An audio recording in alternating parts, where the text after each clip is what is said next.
Miniature Market has thousands of board games at discounted prices. Click the direct link below to see all of those discounted games.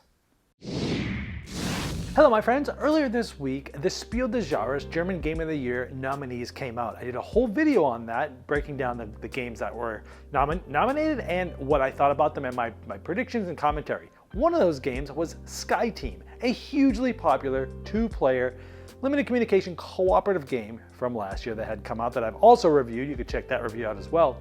Well, they just announced after that, just yesterday, that they have a new expansion coming out called Turbulence, and that is going to be coming out in the fall. And so, with that being said, I went through and learned what was in this expansion, so I'm sort of just going to let you know what is in it, and then give you some thoughts of what I think will happen with that, or who it's for and who it's not at the end.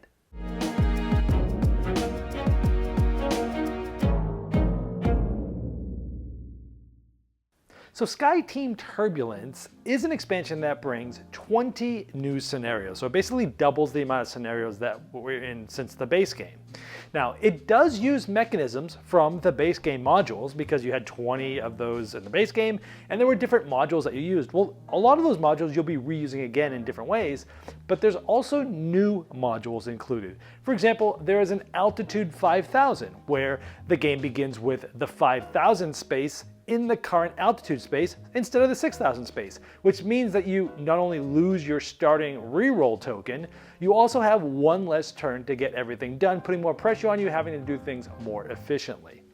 There's also a module called Total Trust. Now this is, for one reason or another, the communication has become impossible in the cockpit, and it's the ultimate test of trust. So if this symbol is in the current position screen at the end of the round, the player must skip the strategy and discussion in phase one and simply roll their dice at the beginning of the following round.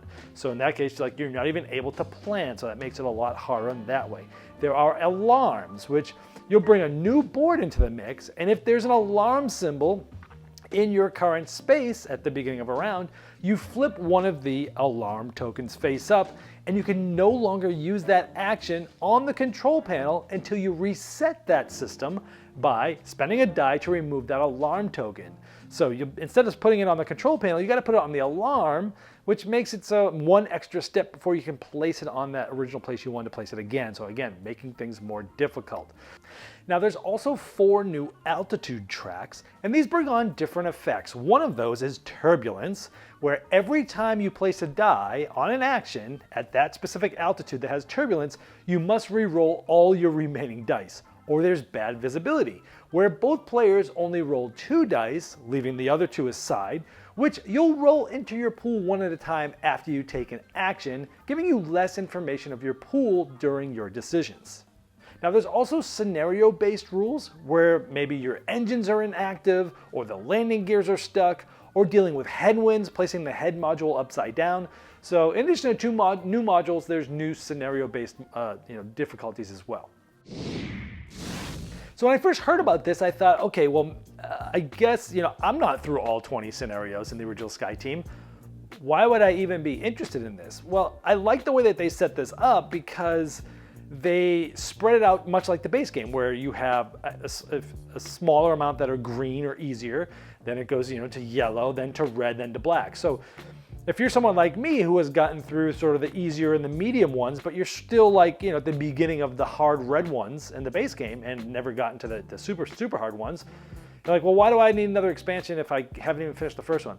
Well, they've made it so that the new expansion basically has the same range of difficulties. So even though you're using some of the mechanisms from the base game, you're bringing in new things, but some of those new things you'll be using in even some of the easier new scenarios. So let's say you've only gotten to basically the beginning of red. Well, now you have a handful of new scenarios, roughly half of them, that you're going to be able to now play without it being ridiculously difficult like those really hard ones, right? So now you're getting new ways of using the old, the new mixtures of old mechanisms with some new mechanisms to allow you to play more scenarios in the easier to medium difficult, if that's where you've gotten.